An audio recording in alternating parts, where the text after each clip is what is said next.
የዘወትር አክብሮታዊ ሰላምታችን በያላችሁበት ድረስ ወደ ሸገር ታይምስ ቤተሰቦች እንደምናላችሁ የሰዓቱ ዜናችን ነው ተጀመረ። አበይት ጉዳዮችን አስቀድመን እናስተዋውቃችሁ። ጠቅላይ ሚኒስትር አብይ አህመድ የወልቃይት ወደፊት ዕጣ ፈንታ ጥንቃቄ ካልተደረገበት ጊዜውን ጠብቆ የሚፈነዳ ፈንጅ ወይንም ታይም ቦምብ ነው ሲሉ ገልጸውታል። ዝርዝሩ የዜናችን ትኩረት ነው። የቀድሞው መከላከያ ሚኒስትር ያሁኑ የመስኖና ቆላማ አካባቢዎች ሚኒስትሩ ዶክተር አብርሃም በላይ በወልቃይት ሸረሪማ የኢትዮ ሱዳን ድንበር አካባቢ የተቀሰቀሰውን አዲስ ግጭት ተከትሎ የህወሓት ኃይል ህጻናትን እያስጨረሰ ነው ሲሉ ውንጀላ አሰምተዋል። የሚኒስትሩን አዲስ የተቃውሞ ጽሑፍ ዜናችን ይመለከተዋል። የሼክ መሐመድ አሊ አላሙዲን ሀብት ከ10 ቢሊዮን የአሜሪካን ዶላር በላይ መሻገሩ የተሰማ ነው። ኢትዮጵያ መግባት ያልቻሉትና በሳውዲ አረቢያ አሁንም ድረስ የቆመ ስላ ይገኛል የሚባሉት ባለጠጋው ሼክ መሐመድ የተቀላቀሉት አዲስ የባለጠጎች ደረጃ የዜናችን ትኩረት ነው። ከዚህ ባለፈ በዛሬው ዕለት እጁን ለመንግስት ሰጥቷል የተባለው የታጣቂ ቡድን ወይንም የጦር ሰራዊት ጉዳይም በዝርዝር ይዳሰሳል። እንደተለመደው ያደመጣችሁን አብራችሁን ቆዩ።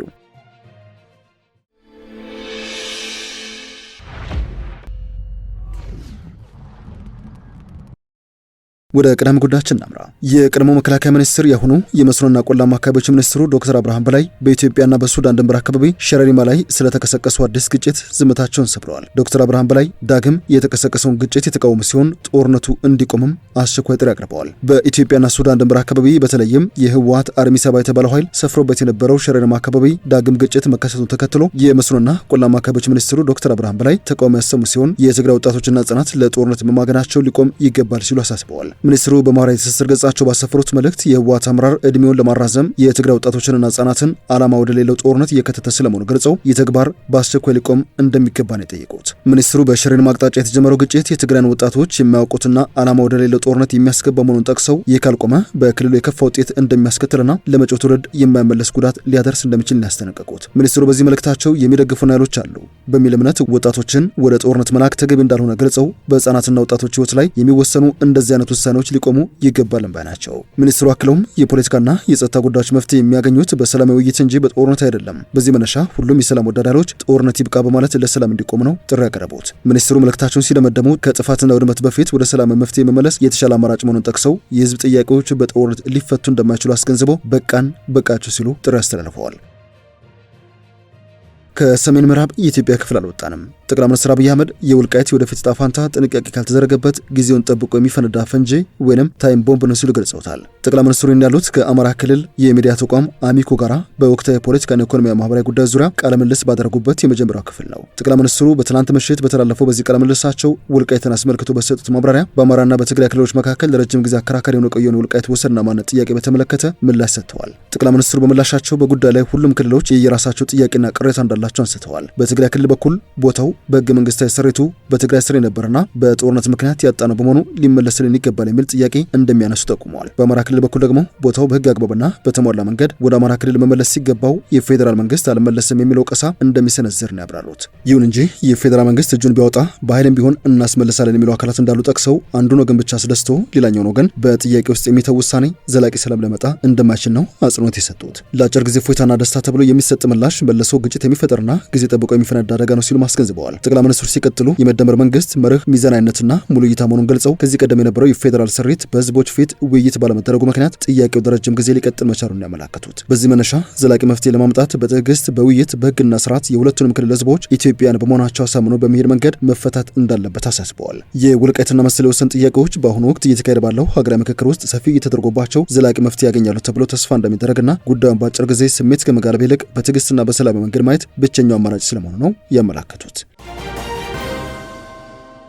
የሰዓቱ ዜናችን እንደቀጠለ ይገኛል። የሼክ መሐመድ አሊ አላሙዲን ሀብት ከ10 ቢሊዮን የአሜሪካን ዶላር በላይ መሻገሩ ተሰምቷል። ኢትዮጵያ መግባት ያልቻሉት ባለጸጋው የተቀላቀሉት አዲሱ የሀብት ደረጃ በብሉምበርግ እንደሚከተለው ተተንትኗል። ኢትዮጵያ ባለጸጋ ሼክ መሐመድ አላሙዲ የሀብታቸው መጠን 10.1 ቢሊዮን የአሜሪካን ዶላር በመድረሱ እንደገና በዓለማችን ከ10 ቢሊዮን የአሜሪካን ዶላር በላይ ሀብት ካላቸው ቢሊዮነሮች ተርታ መቀላቀላቸውን የብሉምበርግ የቢሊዮነርስ ኢንዴክስ አስታውቋል። የጥናት ማመላከቻው በዛሬው ዕለት ባወጣው የቅርብ ጊዜ ዝርዝር ሼክ መሐመድ አሊ አላሙዲ በዓለም 375ኛ ሀብታም ግለሰብ ሆነው መመዝገባቸውን አስታውቋል። ከዘንድሮ ዓመት የመጀመሪያ ወራት ጀምሮ የሀብታቸው መጠን በ1.67 ቢሊዮን ዶላር ወይንም በ19.7 በመቶ ከፍ ሲል በቅርቡ በተከናወነ ዕለታዊ ምዘና መሰረት ብቻ 33.7 ሚሊዮን የአሜሪካን ዶላር ጨምሮ ታይቷል ተብሏል። የብሉምበርግ ዘገባ አክሎም በስዊድን የሚገኘው ትልቁ የነዳጅ ማጣሪያ ኩባንያ ፕሪም የአላሙዲን ሀብት የሚደግፍ ዋና ንብረታቸው ነው የተባለ ሲሆን ከዚህ በተጨማሪ በመሰረተ ልማት፣ በሪል ስቴት፣ በግብርና፣ በታዳሽ ኃይል እንደዚህ በማዕድን ዘርፎች በስዊድን፣ ሳውዲ አረቢያና ኢትዮጵያ ያላቸው ኢንቨስትመንቶችም ለሀብታቸው መጨመር አስተዋጽኦ እንዳደረጉ ነው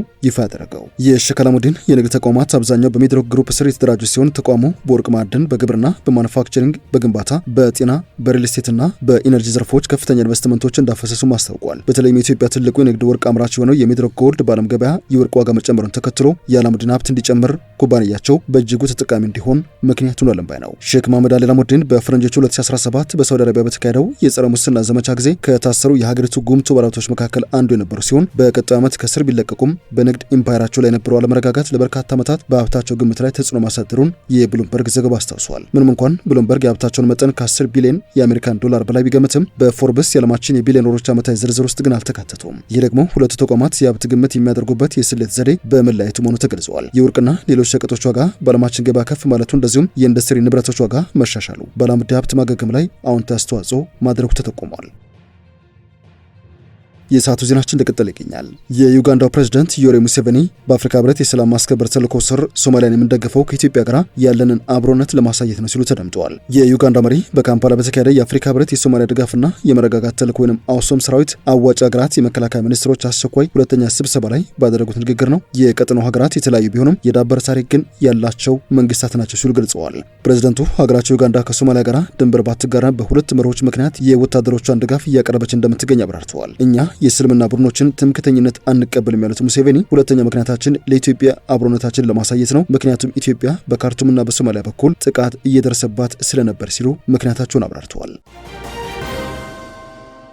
የሰዓቱ ዜናችን እንደቀጠለ ነው። ወደ መጨረሻ ጉዳያችን እናምራ። ግሩፕ 26 የተባለው የፈጣን ድጋፍ ኃይሎች አባል የሆነው ወታደራዊ ቡድን ለሱዳን ብሔራዊ ጦር እጁን መስጠቱ ተሰምቷል። የሱዳን ፈጣን ድጋፍ ኃይሎች የኤምአርኤስኤፍ አባል የሆነውና ግሩፕ 26 በመባል የሚታወቀው ወታደራዊ ቡድን በኦምዱርማን አካባቢ ለሱዳን ጦር ወይም ሳፍ እጁ መስጠቱን አባላቱና ወታደራዊ ትጥቆችን ማስረከቡን የሱዳን ዜና ኤጀንሲ ሱና ዘግበዋል። ወደ 45 የሚጠጉ ተዋጊዎችና መኮንኖችን የያዘው ይህ ቡድን የሱዳን ጦር በቅርቡ በሰሜን ኮርዶፋን ያደረገውን ግስገሳ ተከትሎ ከባራና ከሌሎች የአካባቢ ስፍራዎች በመሸሽ የመጣ እንደሆነ ተገልጸዋል። ተዋጊዎቹ የውጊያ ተሽከርካሪዎችና የተለያዩ ጦር መሳሪያዎችን ጨምሮ ሙሉ ወታደራዊ ትጥቃቸውን ይዘው እጃቸውን ስለመስጠታቸው ሱና የዜና ወኪል አስነብበዋል። ግሩፕ 26 የተባለው የወታደራዊ ቡድን በሌተና ጀነራል አብዱል ፈታህ አልቡርሃን ለሚመራው የሱዳን ብሔራዊ ጦር እጁን የሰጠው የሱዳን ጦር ኤልኦቤድን ከዋና ከተማዋ ጋር የሚያገናኙ ስትራቴጂካዊ መስመሮችን ጨምሮ በሰሜን ኮርዶፋን ያለውን ወታደራዊ እንቅስቃሴ ባሰፋበትና በርካታ ቀጠናዎችን በቁጥጥር ስሩ አውሏል በተባለበት ወቅት ነው።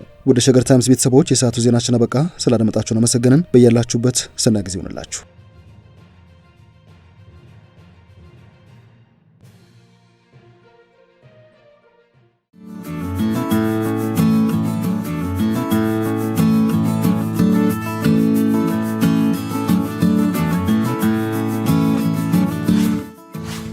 ሸገር ታይምስ ሚዲያን ሰብስክራይብ በማድረግና ደወሉን በመጫን ይከተሉን።